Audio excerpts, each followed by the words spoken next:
আবার আমি আজাদ ভাইয়ের কাছে আসতে চাই, কিন্তু আসার আগে আমি একটি বক্তব্য উল্লেখ করতে চাই। আমরা সম্প্রতি দেখেছি যে ছাত্রদল এবং ছাত্র শিবিরের মধ্যে সংঘাত আমরা দেখছি বিভিন্ন জায়গায়। সে প্রসঙ্গে আজকে এবং গতকাল ছাত্রদলের একটু বক্তব্য আমি একটু উল্লেখ করতে চাই আজাদ ভাইয়ের উদ্দেশ্যে। ছাত্রদলের সাধারণ সম্পাদক নাসির উদ্দিন নাসির বলেন, জামায়াতের আমির মব সৃষ্টিতে ব্যস্ত আর ভারপ্রাপ্ত চেয়ারম্যান তারেক রহমানের নির্দেশনায় মাইলস্টোন ট্র্যাজেডিতে আহতদের পাশে দাঁড়াচ্ছে ছাত্রদল। তিনি আরো বলেছেন, কিছুদিন আগে শাহবাগে আওয়ামী লীগ নিষিদ্ধের দাবিতে একটি আন্দোলন ছাত্র শিবির সহ বিভিন্ন সংগঠন অংশ নেয়। সেখানে তারা জানায় আন্দোলন চলবে ঠিকই, তবে জাতীয় সঙ্গীত গাওয়া যাবে না। যারা বাংলাদেশের জাতীয় সঙ্গীত গাইতে দেয় না তাদের সঙ্গে কিভাবে ঐক্য হতে পারে তা আমি বুঝি না। তিনি আরো বলেছেন, ছাত্রলীগের কোনো নেতাকর্মীকে যদি ছাত্রদল পুলিশে দেয় তাহলে দেখা যায় ছাত্র শিবির এসে তাকে ছাড়িয়ে নিচ্ছে। এটি তাদের কৌশল। ছাত্রলীগের পরিচয়ে তারা রাজনীতি করে, পরবর্তীতে শিবিরের বিভিন্ন পর্যায়ে দায়িত্বে চলে যায়।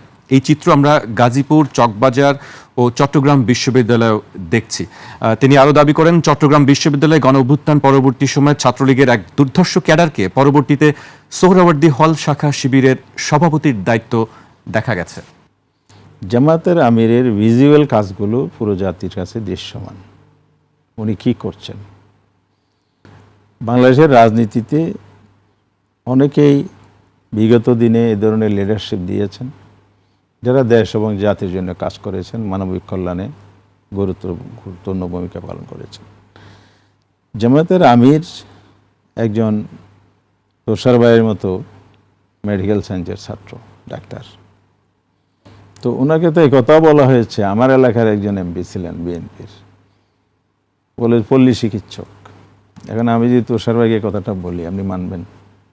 উনি তো গ্যাজেটেড ডক্টর, তো ওনাকে যদি পল্লী চিকিৎসক বলেন। তো যাই হোক, আমরা যখন প্রতিবাদ করছি, লোকাল এলাকায় বিক্ষোভ হয়েছে, উনি ওই পয়েন্ট থেকে সেরে এসে ক্ষমা চেয়েছেন। যাই হোক, আমরা এটা ক্ষমা করেছি। তিনি মব তৈরি করছেন, আর ওনাদের চেয়ারপারসন ভারপ্রাপ্ত উনি মানুষের পাশে দাঁড়িয়েছেন। হ্যাঁ, উনি সহানুভূতি প্রকাশ করেছেন, আমরাও করেছি। আমি আজকের এই অনুষ্ঠান থেকেও সহানুভূতি শোক প্রকাশ করছি, মাগফিরাত কামনা করছি।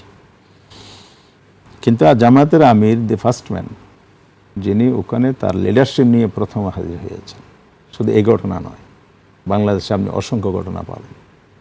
চট্টগ্রামে যে একটা ইন্ডাস্ট্রি বিস্ফোরণ হলো, রাত্রিবেলায় উনি ছুটে গিয়েছিলেন ঘটনার পরপর।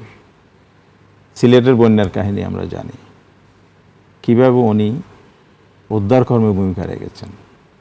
তিনি শুধু মাইলস্টোন স্কুলে গিয়ে থামেন নাই, আবার চলে গেলেছেন লাশের পিছিয়ে পিছিয়ে সেই বার্ন ইউনিটে, ঢাকা মেডিকেল সেবার জন্য কর্মীদেরকে আহ্বান জানিয়েছেন, দেশবাসী আহ্বান জানিয়েছেন, ব্লাড দেওয়ার জন্য বলেছেন, চিকিৎসার খোঁজ নিয়েছেন, এবং নিজের সেখানে ঘোষণা করেছেন প্রাথমিকভাবে 50 লক্ষ টাকার চিকিৎসা বাবদ তাদের অনুদান, পরিবারের জন্য পুনর্বাসন সরকারের কাছেও দাবি জানিয়েছেন। যে মানুষটি এভাবে ভূমিকা পালন করেন, তো তার ব্যাপারে এ বক্তব্য জাতি কিভাবে নেবে? জি, আমরা এই বক্তব্য স্পষ্ট করেছেন আপনি।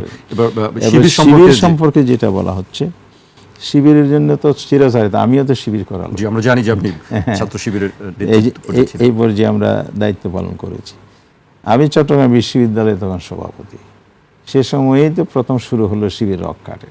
কি কাটে, কিভাবে কাটে, কোথায় কাটে, এটার কোনো এভিডেন্স নেই।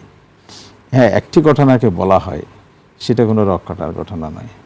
এটা একটা সন্ত্রাস অস্ত্রবাজির মধ্যে একটু প্রতিরোধ ছিল, ওই যে জাতীয় পার্টির ছাত্র সমাজের সাথে হয়েছিল। তো এগুলো বড় লম্বা ঘটনা, বিবরণ এখানে সংক্ষিপ্ত পরিচয় দেওয়ার সুযোগ নাই।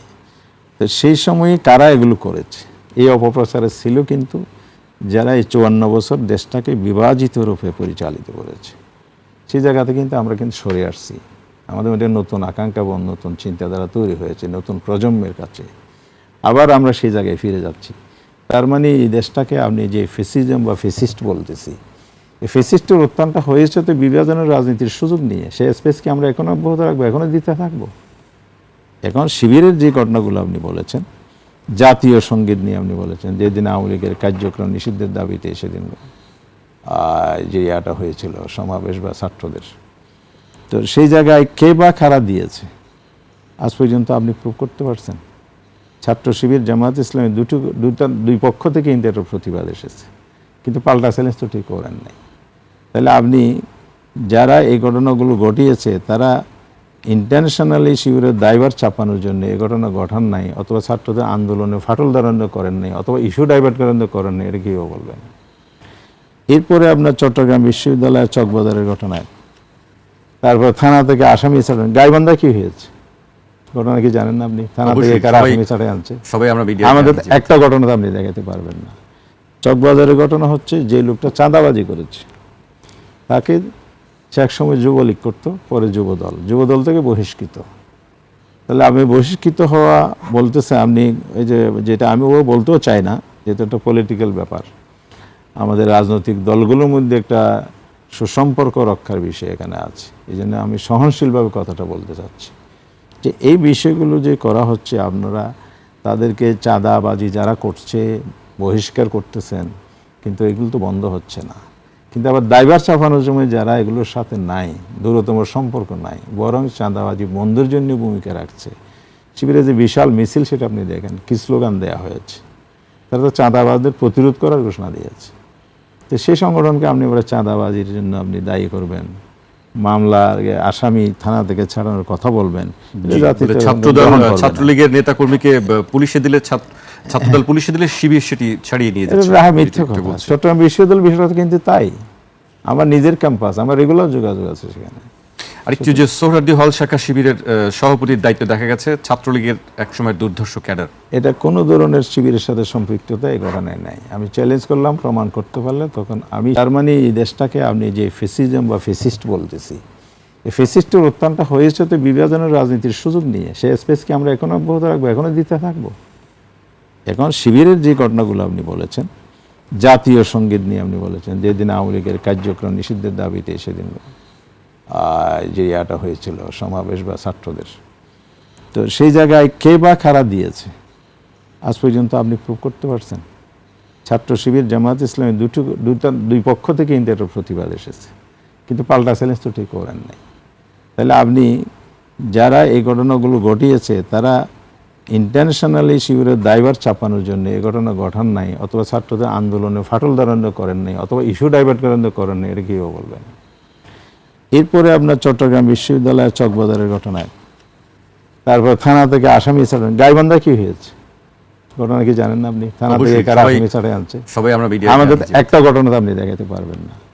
চকবাজারের ঘটনা হচ্ছে যে লোকটা চাঁদাবাজি করেছে তাকে সে একসময় যুবলীগ করতো, পরে যুবদল থেকে বহিষ্কৃত।